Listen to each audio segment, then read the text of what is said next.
The Frisco 18-year-old accused of stabbing and killing another student at a track meet was indicted today for first-degree murder. Karmelo Anthony is accused of killing 17-year-old Austin Metcalf in the stadium stands during the April meet. Anthony was 17 at the time and has been charged as an adult. Fox 4's Amelia Jones has more tonight. Amelia.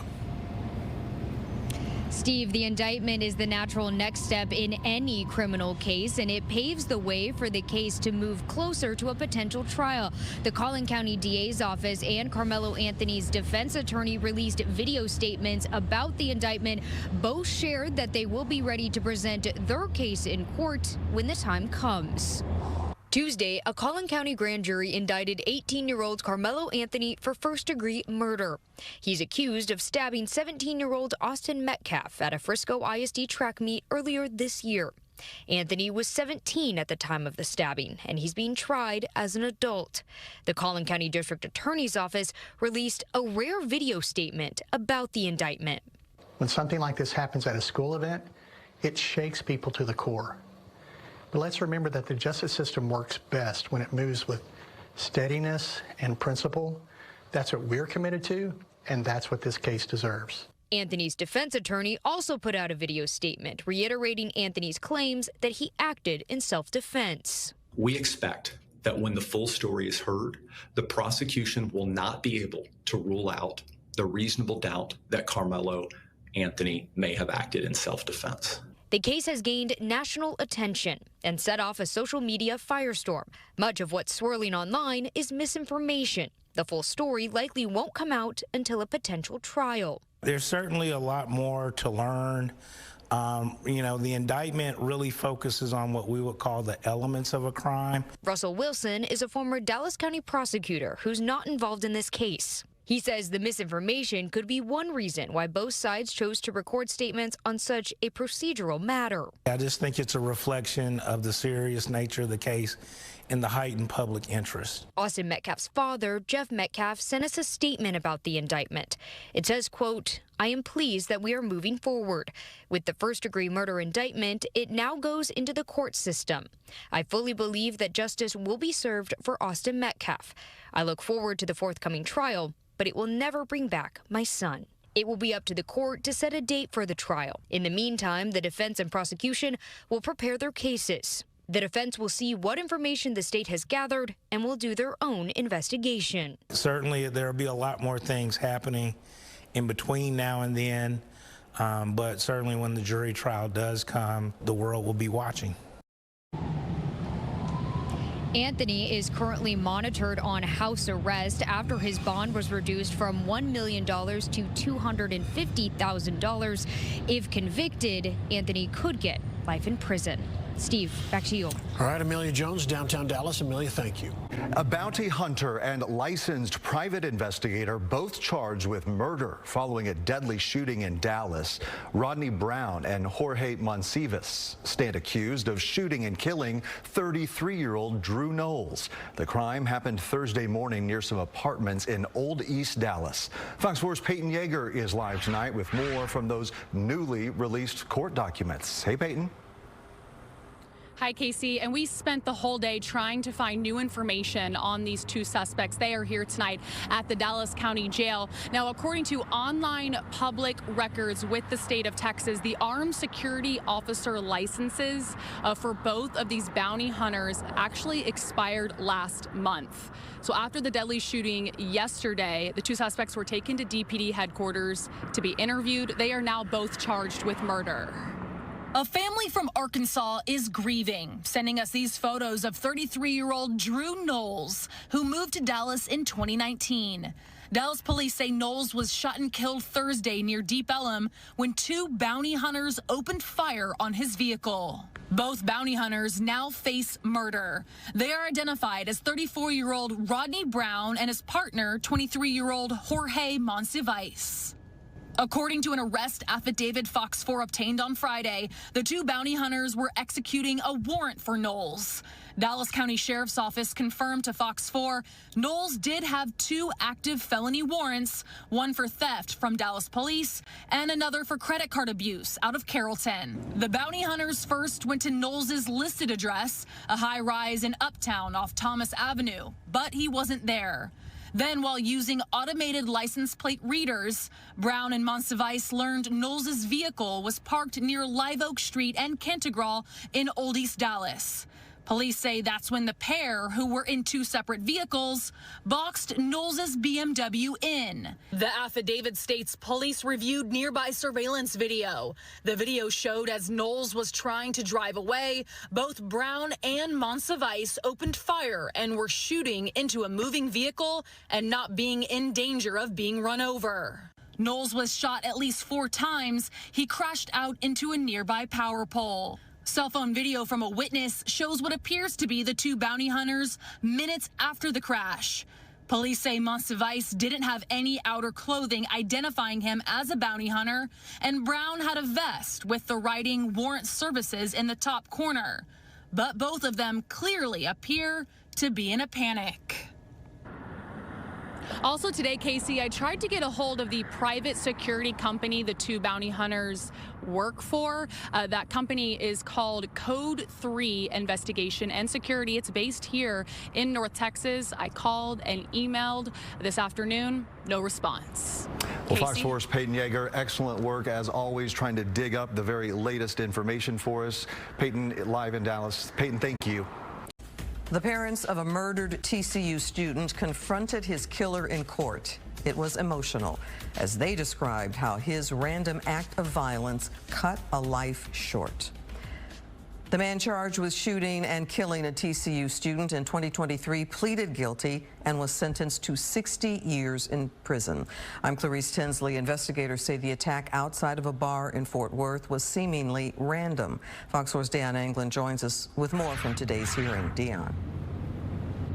Hi there, Clarice. Well, today's sentencing proceeding represents a family finding justice and the collective will to move forward after the murder of their loved one.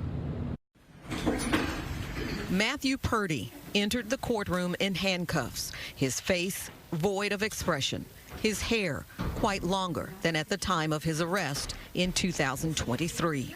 He is moments away from sentencing.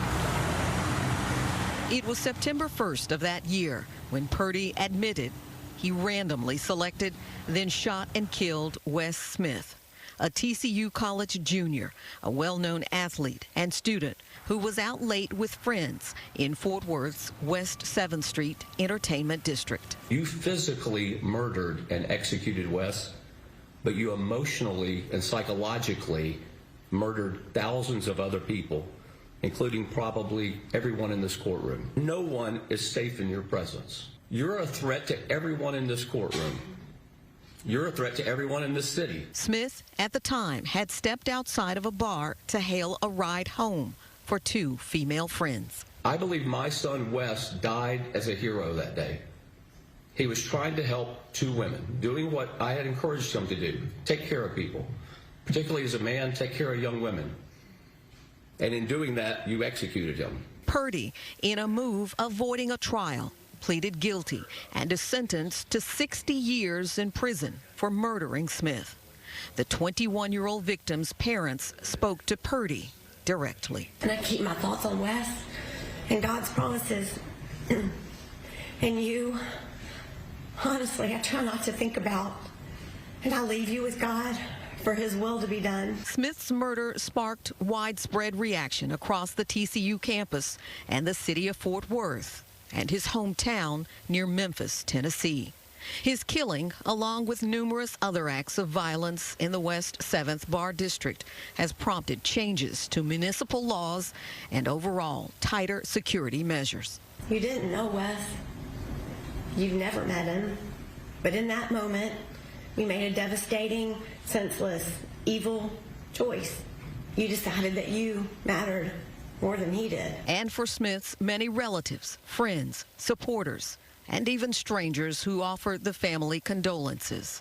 They now move forward in his memory. We feel like it gives the family some peace to put this part behind them and to hopefully start to grieve. We think it also assures the safety of our community away from him. Now, Purdy was also sentenced on 8 other felony charges, including pistol whipping a young woman following the shooting that night. The sentences will run concurrently. That's the very latest live in Fort Worth. Clarice, back to you. Former Dallas Cowboy Kelvin Joseph is facing a wrongful death lawsuit over a deadly crash. Police say Joseph was driving while intoxicated when he crashed into a motorcycle on Central Expressway earlier this month. 27-year-old wife and mother was killed. Joseph is facing 2 criminal charges, and now this civil lawsuit alleges others also played a role in this crash. Fox 4's Peyton Yeager has more on the lawsuit tonight. Peyton. Steve, the woman who was killed, 27-year-old Cody Morris of Plano. She leaves behind a husband and 2 children. This new lawsuit is filed on behalf of her family. It claims gross negligence by Kelvin Joseph, a Richardson bar, and also a Dallas strip club. A wrongful death lawsuit has now been filed against former Dallas Cowboys cornerback Kelvin Joseph. Richardson police say Joseph was involved in a fatal crash earlier this month. Just before 5 a.m. on June 7th, officers responded to the northbound lanes of North Central Expressway near Park Boulevard. A motorcyclist, 27-year-old Cody Morris of Plano, was dead at the scene. Joseph is charged with driving while intoxicated and collision involving death, a felony. This new lawsuit seeking justice for the family in the civil court system. It is a civil suit. We don't put people in jail, but we are able to get answers. Houston-based law firm Webster Vicknair McLeod claims its team discovered where Joseph was prior to the crash. It names Dallas Gentlemen's Club The Lodge off Spangler Road and the Dive on 75 in Richardson as defendants in the lawsuit. The lawsuit says Joseph was overserved, alleging both places continued to serve Joseph alcohol despite him being visibly intoxicated. However, a spokesperson for the lodge says Joseph has never been to their business. The owner of Dive on 75 told Fox 4 over the phone Tuesday he checked surveillance footage from June 6th and June 7th, and he didn't see Joseph in his business either. We have very reliable information that he was, in fact, at both of those establishments and drinking on the night in question and before this deadly crash occurred. More than 40 minutes after the crash, Plano police say they received a call from Joseph, who told them he'd been in the crash. According to arresting officers, Joseph showed signs of intoxication. Investigators say Joseph failed field sobriety tests, describing his demeanor as scared.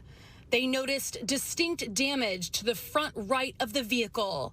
Inside Joseph's BMW, police found a smoked marijuana blunt dropped into a can of Gatorade. Attorney Brett Hargis says the Morris family is still in mourning and that it's tragic for Joseph as well. He's 25 years old, played for the Cowboys, had, what seems to be an incredible future in front of him as a professional athlete. And he just made some terrible decisions on that night. In 2022, viewers identified Joseph after seeing video on Fox 4's Trackdown connected to a deadly shooting outside a club on Greenville Avenue. Joseph was in a car with a suspected gunman the night 20-year-old Cameron Ray was murdered. Months after the shooting, Joseph was cleared of any wrongdoing. And as for this case, the Houston law firm who filed this lawsuit tells me it has not been contacted so far by Joseph's attorney. It's still unclear if Joseph has an attorney. We reached out to Joseph ourselves today, but we did not hear back. And it is a scenario that brings out a lot of emotion among some parents, teachers, community activists. The idea that ICE agents could be deployed to DISD schools to carry out immigration enforcement. That possibility was the subject of some sometimes passionate testimony before the DISD board. Now, last week on social media, there were photos making the rounds reportedly showing ICE agents near two schools in the Bachman Lake area of Dallas. The photos touched off fears among some that ICE could be planning to conduct immigration raids on the district's campuses. Opponents of that policy expressed concern about kids, parents, and family separation.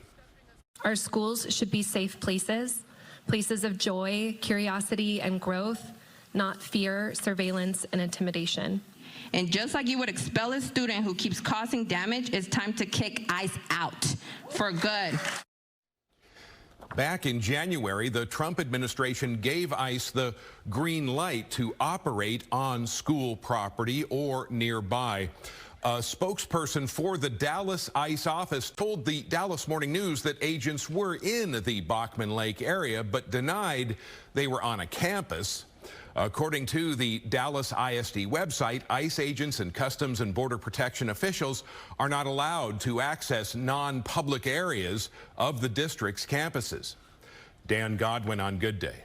All right, Dan, thanks. Major decisions are expected from the Supreme Court today. There are just 6 cases left. Many of them could have far-reaching impacts. The most notable, President Trump's attempt to enforce his executive order denying birthright citizenship. That order has been blocked across the country by 3 lower courts. The issue before the justices is whether or not to limit the authority of judges to issue nationwide injunctions. The High Court will also weigh in on a Texas law aimed at blocking young people from accessing online pornography. Free speech rights are at the center of that debate. Those decisions are expected around 9 a.m. today, and we will bring you live updates right here on Good Day. Survivors of the 2023 shooting at the State Fair of Texas addressed the shooter directly in court. 2 of the 3 victims shared how the crime has changed their lives.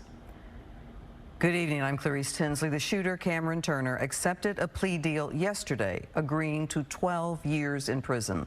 Fox 4's Alex Boyer was in court for today's impact statements. Alex. Hi, Clarice, and I can tell you that it was an emotional morning in court as Andrea Silva spoke directly to the man who shot her while she was working at the State Fair of Texas in 2023. Silva says she's still suffering both physically and mentally. I really want to apologize. It's very hard for me to face all this. 42-year-old Andrea Silva was visibly upset as she addressed Cameron Turner inside of a Dallas County courtroom Tuesday. Turner, now 23 years old, pleaded guilty to aggravated assault with a deadly weapon on Monday for a shooting at the State Fair of Texas in 2023 that injured Silva and 2 others. A translator helped Silva get her message across while she gave her victim impact statement. But I really tell you that this should serve you as an experience. That you should believe in God. No sabes cuánto daño más pudiste haber hecho ahí donde había muchísima gente. You don't know how much more damage you could have caused over there where there was so many people. Y no sabes el daño que nos has causado. And you don't know the damage that you have caused us. Silva's husband, who worked at the State Fair that night as well, spoke too. He said his wife has not been the same since the shooting. Entra en trauma. Every time we go out or where there is a lot of people, she feels traumatized. According to Turner's attorney, a group of males who had been threatening Turner prior to the incident approached him near an indoor concession stand. Turner claimed he, quote, went into survival mode, end quote, when he pulled out a gun and began shooting. The prosecution said his story did not match what was on surveillance video. Silva, who was working nearby, got shot in the back. She said the bullet nearly hit her right lung. Shrapnel hit her hands and legs.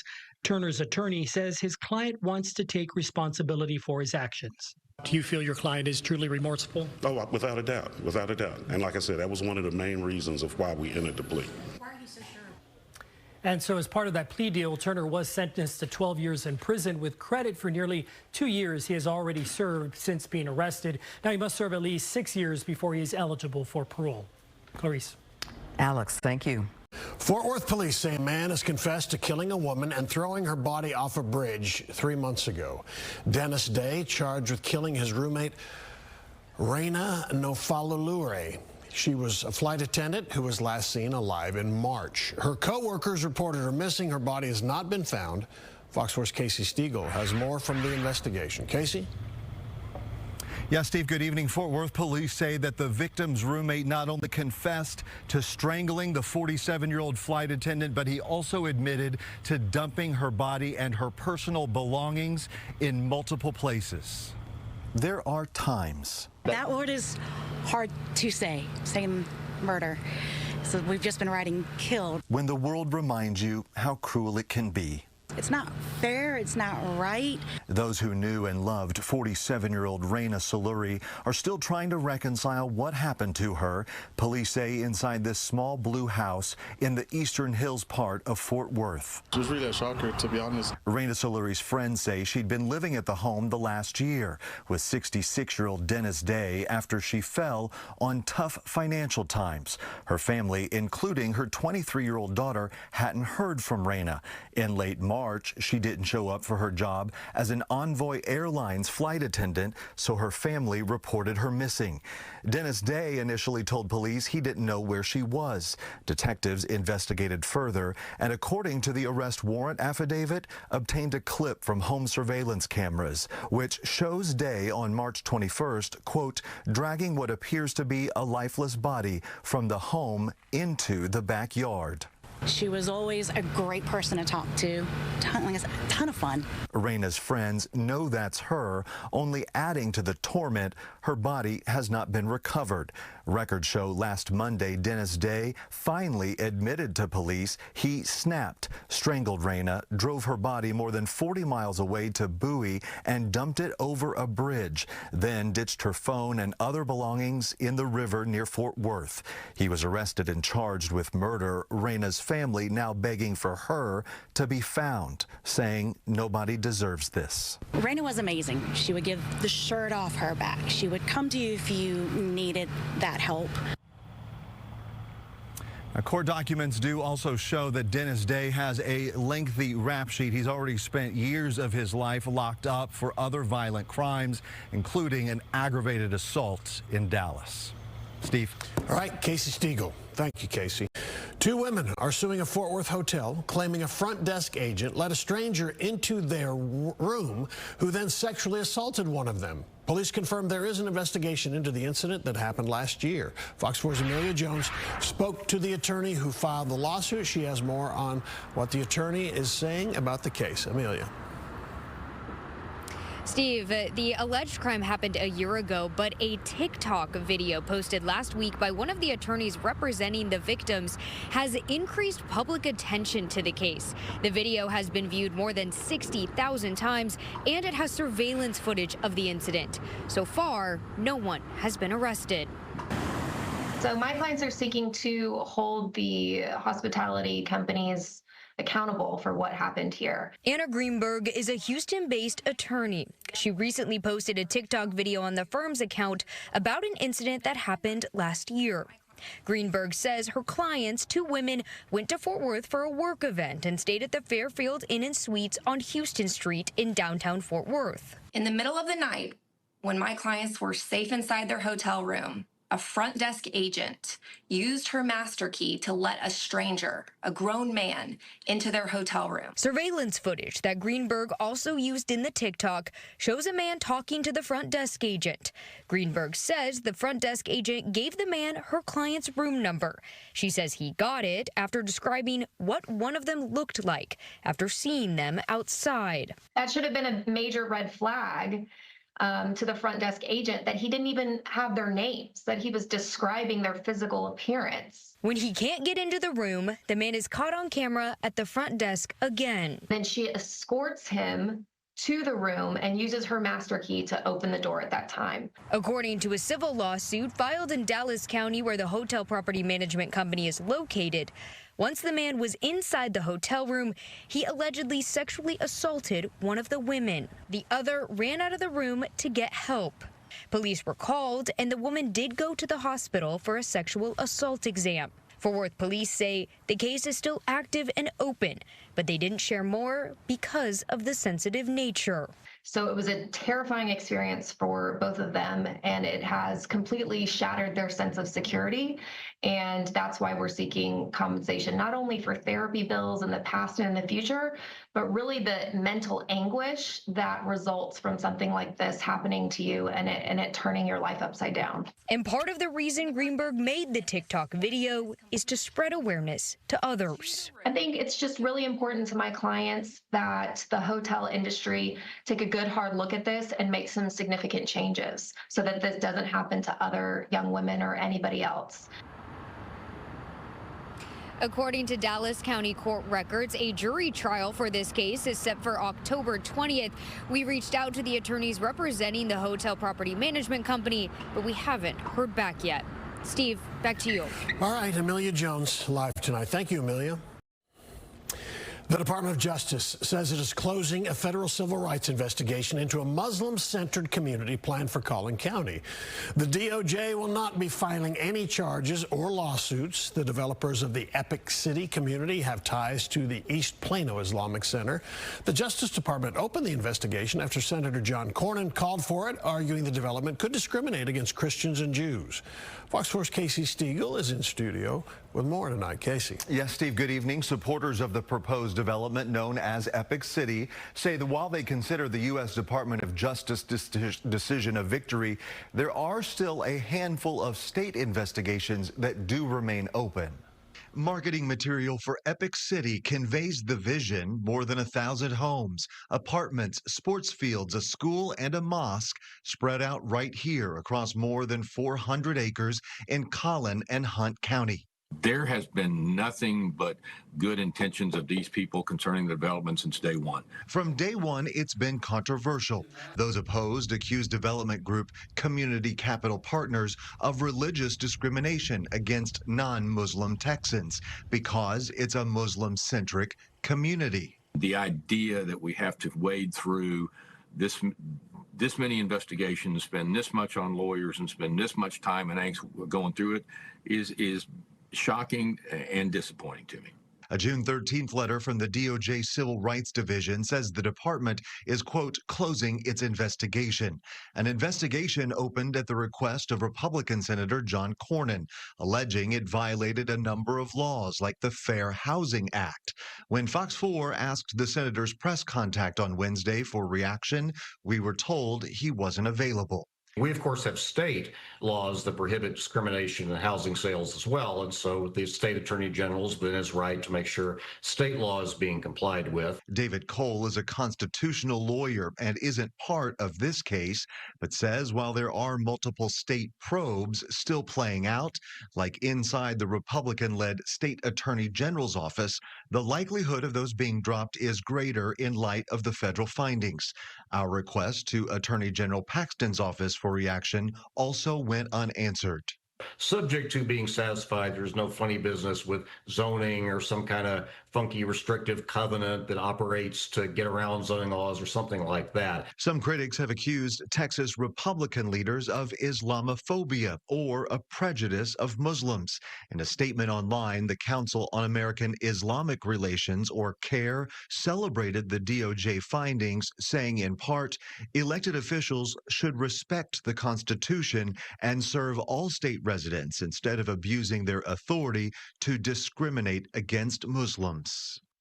So House Bill 4211 also just became law after recently being passed this legislative session. It says, among other things, that Epic City cannot use a religious exemption, like a religious exemption to limit sales to members of a certain religion.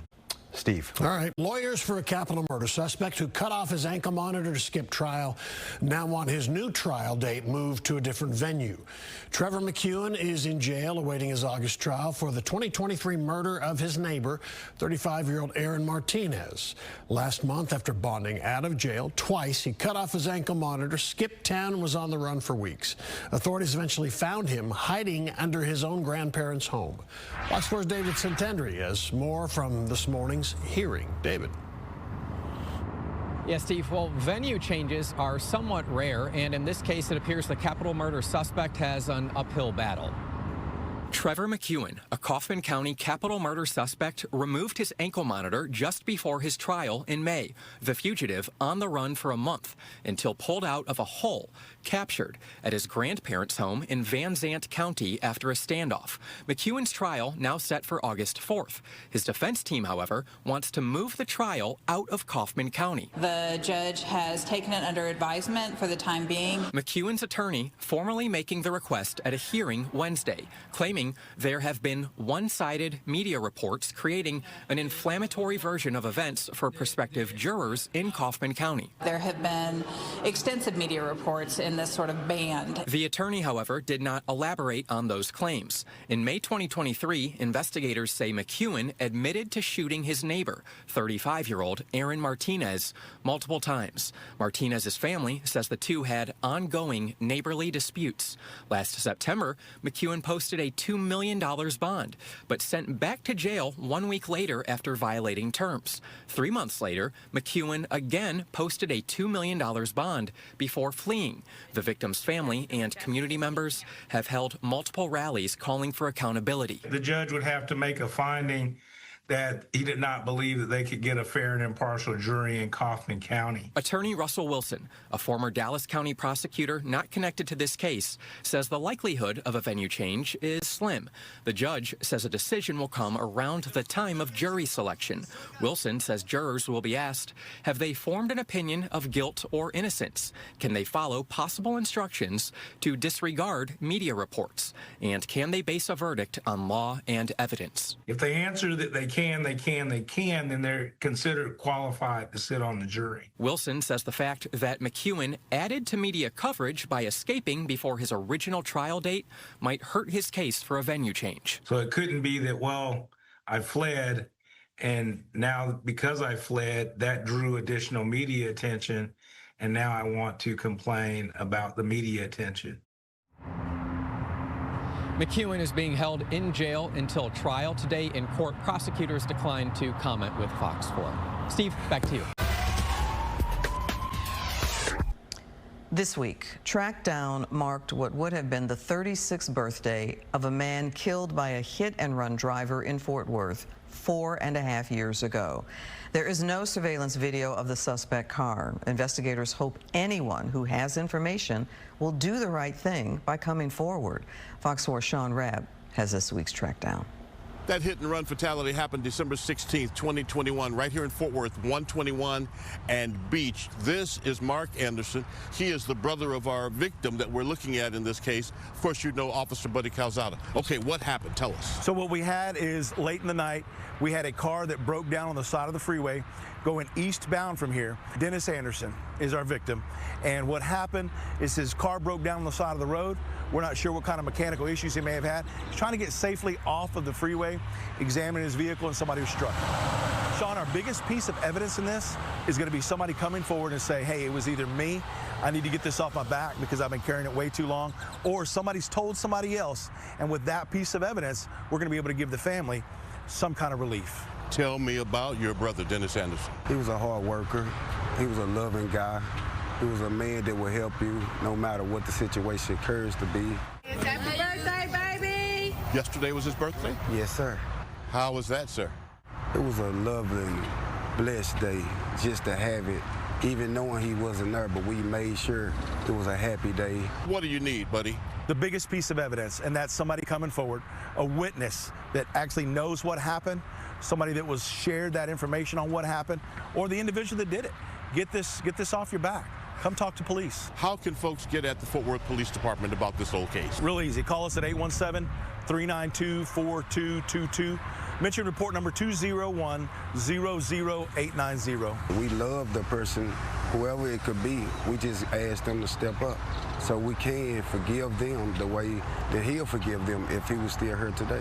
Our victim, Dennis Anderson, had a family that loved him. They miss him, and you can help them find closure. You can help them get justice. Get at Fort Worth Police, the number on your screen. Help solve the hit-and-run fatality of Dennis Anderson, December 16th, 2021.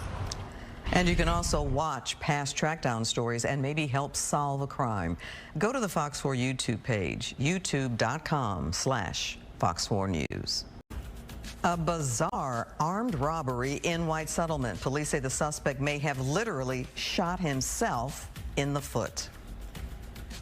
Good evening, I'm Clarice Tinsley. Police say while investigating an aggravated robbery, the man they think did it showed up to the hospital with his own injuries. Fox 4's Deanne England joins us with details. Deanne. Hi there, Clarice. Well, the victim is fighting to survive her injuries suffered during this ordeal, and police say the man responsible for shooting her also shot himself accidentally. 22, I got a vehicle description. With dash cam recording, officers responded to the shooting outside a White Settlement duplex. The victim, a 17-year-old girl, was shot during a bogus transaction, police say, by a man she met online. The man had driven a black Dodge Ram pickup to her home. She was attempting to purchase some THC vapes. In Texas, those are illegal. And she had agreed to spend around $320. Chief Christopher Cook says the suspect, 20-year-old Alejandro Carrasco Jr., grabbed the money and shot the teenager 3 times in the chest. Carrasco is seen here on a surveillance recording at a nearby business and getting out of the truck, hopping on 1 foot. There's a little restaurant area there. He pulled off. We have him on video hopping out of the truck, obviously with a foot injury. And so we know at that point he has accidentally shot himself. Chief Cook says the injured teen gives officers a thorough description of the vehicle and suspect, including the clothes he's wearing, a black shirt and khaki pants. There's also a witness. Police say a neighbor across the street saw the shooting. He hears gunshots, sees her fall to the ground. Then he sees the suspect walk over her, stands over her, and shoots her again. Then as he gets in the truck, the witness hears another gunshot. We believe that's the one where he shot himself in the foot. This urgent care facility just outside White Settlement in Fort Worth played the next pivotal role. Fort Worth tells us there is a urgent care that's just right outside of our city limits. There's a man with a gunshot wound. We get on scene there and determine that there is an individual in one of the waiting rooms with a gunshot wound to his foot. Now, the suspect is hospitalized and he is charged with aggravated assault with a deadly weapon, as well. The victim, once again, in critical condition at this time. That's the very latest live. Clarice, back to you. Deanne, thank you. A 27-year-old woman is facing a DWI charge after police say she lost control of her car and ended up crashing it into a home. The family living inside the home says she crashed into a child's bedroom. Fox 4's Peyton Yeager spoke to that family today. Peyton? Hi, Steve. And the majority of the damage to that home is where a 2-year-old boy goes to sleep at night. So Saturday evening, the family was winding down, getting ready for bed, but thankfully no one was in that room. Everything stopped for us, but kept moving for everybody else. Inside this South Fort Worth home, you can see what the McAnellys were doing at 8:04 Saturday evening, like Ben McAnelly's unfinished puzzle. His wife, Marcia, was in the kitchen. 3 children, ages 12, 10, and 2, scattered across the house off Steinberg Lane, when the family was spared by only a few inches. Physically being in the center of thunder. I was standing right here, and Wes was on the corner of the couch right there, and now it stopped right here. A speeding red Toyota sedan barreled into the front of the home, through their 2-year-old's bedroom, and stopped in the living room. The family escaped the home without any injuries. Police took 27-year-old Aliana Batista Hernandez into custody following a field sobriety test. Hernandez was charged with driving while intoxicated. Her car ate his mattress, his crib, and his stuffies, and they were all stuck in her wheel well. Monday afternoon, Hernandez's front bumper was left behind in the McAnally's boarded-up home, propped up against a wall where their 2-year-old son, Wes, usually lays his head at night. We're so grateful for everyone to not be hurt and not to come out of this unscathed. But at the same time, we have to rebuild everything that we've worked for the last 17 years. The McAnallys are temporarily staying in a hotel. The American Red Cross has already reached out to them.